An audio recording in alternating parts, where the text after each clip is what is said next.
What we find a lot of times is with these families, the most important things are not the dollars and cents, it's the family. And this client in particular, this family, were very cautious of what this money could potentially do to the family in a negative light. Meaning, what if they get too much? And what if this is actually a massive issue that they receive or a disservice to their long-term well-being? So they were very, and still are, very cautious of it.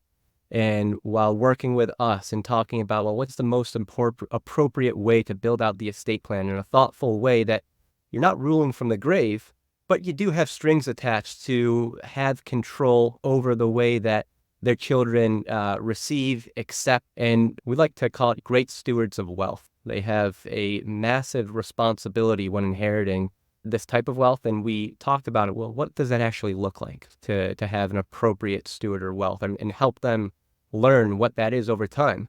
Because it is certainly receiving a large inheritance and becoming quote unquote wealthy overnight. Doing it the right way in the appropriate way is something that is absolutely learned. It is not just thrust upon you. So what we did is almost create a curriculum around their inheritance and make distributions around what's the appropriate amount of funds that they can receive with some strings attached, but give them some access to be able to learn. This is how an appropriate steward of wealth acts. These are conversations that you had with attorneys, with financial planners, for accountants. These are the different things that you need to be cognizant of when dealing with wealth and potential predators to the estate. Good, strong, healthy relationships with friends and business partners. You go and start your own business, things like that.